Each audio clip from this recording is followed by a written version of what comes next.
sebagai advokat, pertama-tama harus jelas dulu nih ya, legal standing kita adalah surat kuasa ya. Surat kuasa dari klien saya itu bernama Tuan M. Fahyumi bin Syarbini ya, yang saat ini lagi ditahan di Polda Kepri. Jadi hari ini teman-teman saya akan press release terkait dengan persoalan yang terjadi terhadap klien saya.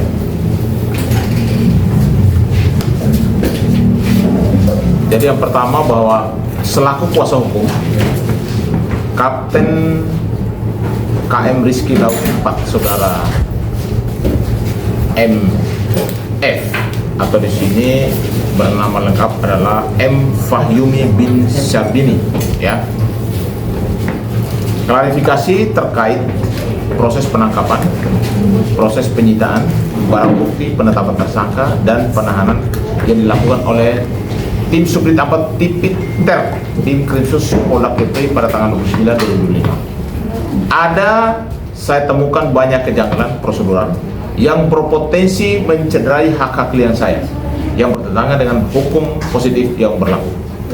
Kronologi ya, saya harus sampai kronologi yang sebenarnya. Pertama-tama, hari Kamis tanggal 29 2005 itu adalah hari libur nasional. 00.30 jam 12.30 atau 00.30 WIB tanggal 29, KM Rizky Laut 4 berangkat dari Tanjung Uncang menuju perairan Kabil. Jam 1 dini hari 01.00 WIB setelah selesai gigatan, kapal kembali menuju Tanjung Uncang. Di perairan Tanjung Uncang, kapal dalam kondisi berjalan normal, tanpa adanya pelanggaran, tanpa adanya ceceran minyak, tanpa adanya kerusakan, tanpa korban jiwa. Tapi tiba-tiba di jam itu, jam 1-an, didekati satu unit speedboat sipil bermesin 200 PK berisi 5 pria bersenjata laras panjang.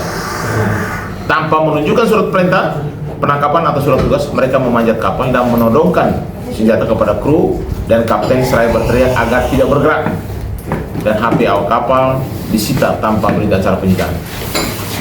Dan kemudian kemudi kapal udah pasti ya. Di sini menurut kapten kapal yang saya sudah ketemu menyatakan bahwa diambil paksa.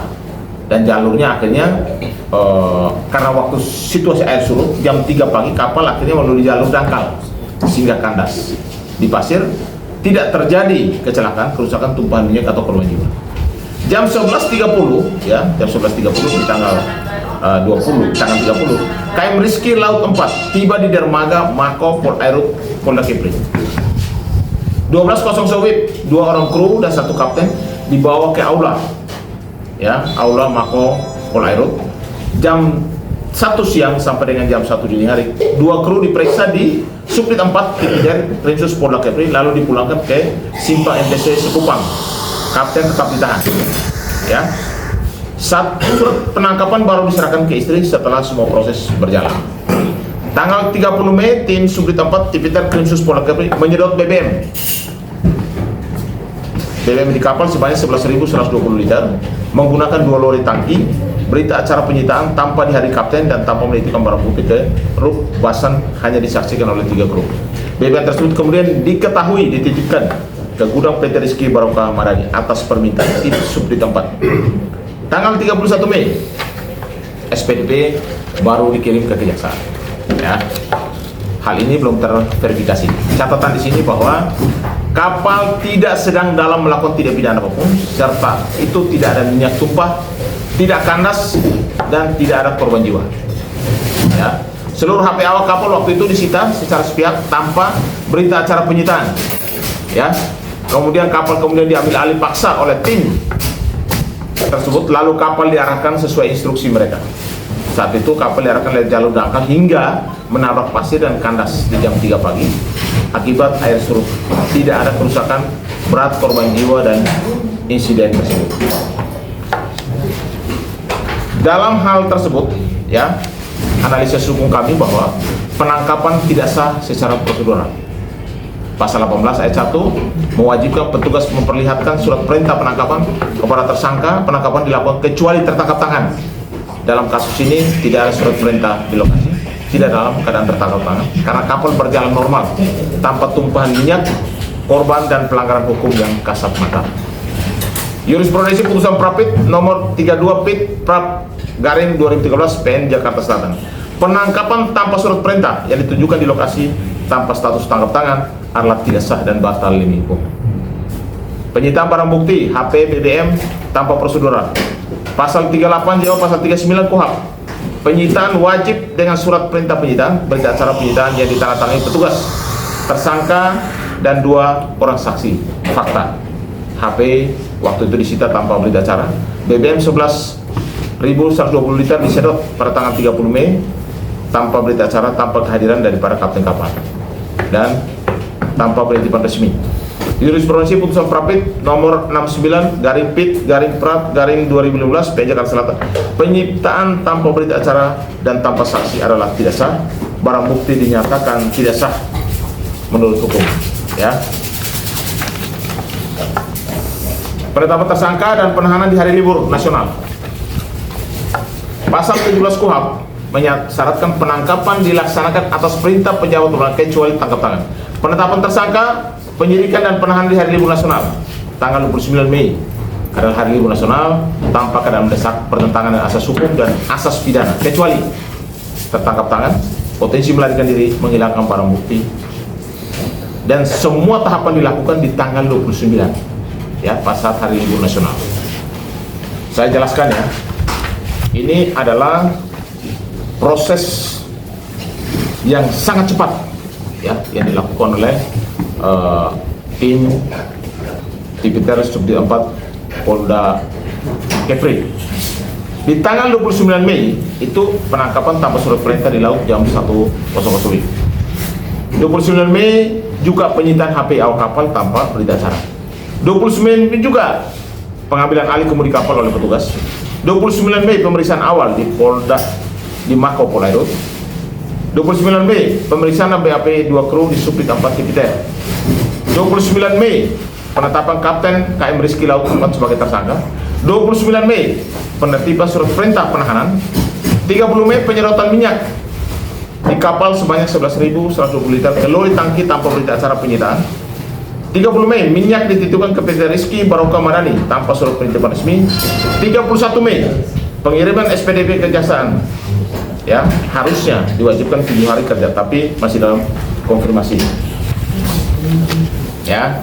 Putusan EMA nomor 32 Pit Prap tahun 2013 PN Jakarta Selatan, penetapan tersangka dan penahanan di hari libur nasional tanpa keadaan mendesak adalah tidak sah dan cacat prosedural.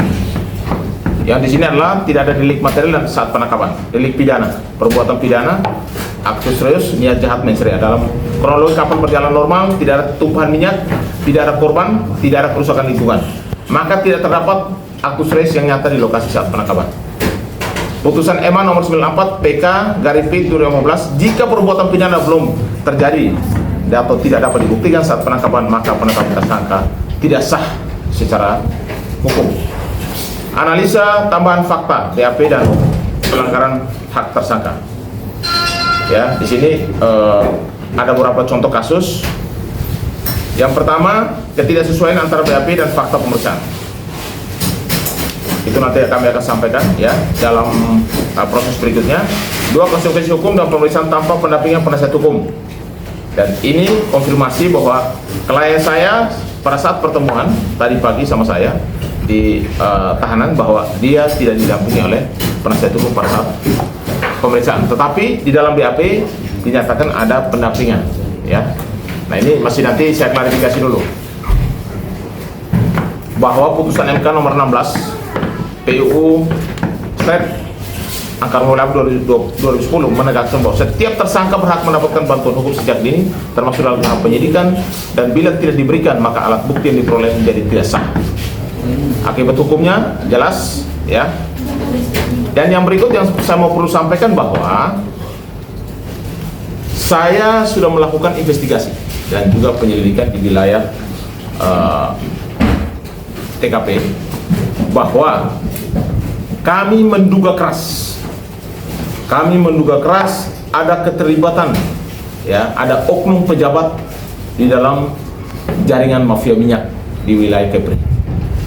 Dan hal ini akan saya buka pada waktunya, ya. Dan ini sangat tegas karena kami sangat menyesalkan, ya. Sebenarnya kalau saya lihat bahwa klien kami itu dalam hal ini, kalau soal penegakan hukum, kita harus hormati itu. Tetapi kalau soal ditahan, kita harus melihat bahwa apakah ini kan masalah kasus ekonomi, perlu ditahan atau tidak. Dan pasal disangkakan itu sesuai dengan perbuatan dia atau tidak. Supaya jangan sampai ya ini menjadi bumerang sendiri. Yang beritu kesimpulan, ya kesimpulan di sini saya mau sampaikan. Yang pertama, proses penangkapan, penetapan tersangka dan penahanan terhadap Kapten KM Rizky Laut 4 Saudara MF dilakukan dengan melanggar prosedur hukum yang diatur dalam KUHP dan asas hukum yang acara pidana, termasuk pelanggaran terhadap hak tersangka sebagaimana dijamin oleh Undang-Undang Nomor 8 Tahun 1981, ya Undang-Undang 39 Tahun 99, Undang-Undang HAM dan Putusan Mahkamah Konstitusi Nomor 16 PUU Angka 8 Tahun 2010. 2. Pemeriksaan terhadap tersangka dilakukan tanpa pendampingan. Ada informasi yang saya dapat langsung dari klien saya. 3 kali saya bertanya apakah saudara didampingi, dibilang tidak. Nanti kita akan klarifikasi dari pihak kepolisian karena di BAP ternyata ada pendampingan, ya. Kalau misalnya pendampingan ternyata tidak ada, berarti cacat hukum dan tidak syarat formilnya tidak terpenuhi sebagai alat bukti yang sah. Ini mencederai hak konstitusional tersangka dan bantuan hukum, menciptakan ruang terjadinya tekanan atau intimidasi dalam BAP. 3. Penyitaan HP, ya harusnya dalam penyitaan itu harus ada berita acara penyitaan. Itu jelas diatur dalam pasal 38, 39 dan 44 KUHP dan ada jurisprudensinya. Fakta BBM dititipkan juga, harusnya ada yang namanya berita acara dan harus disaksikan oleh kapten kapal. Seluruh tindakan penyitaan, pengalihan kemudi kapal hingga penahanan dilakukan pada hari libur nasional tanpa dasar keadaan yang mendesak. Hal ini melanggar prinsip profesional, proporsionalitas, legalitas dan akuntabilitas dalam pelaksanaan wewenang aparat penegak hukum.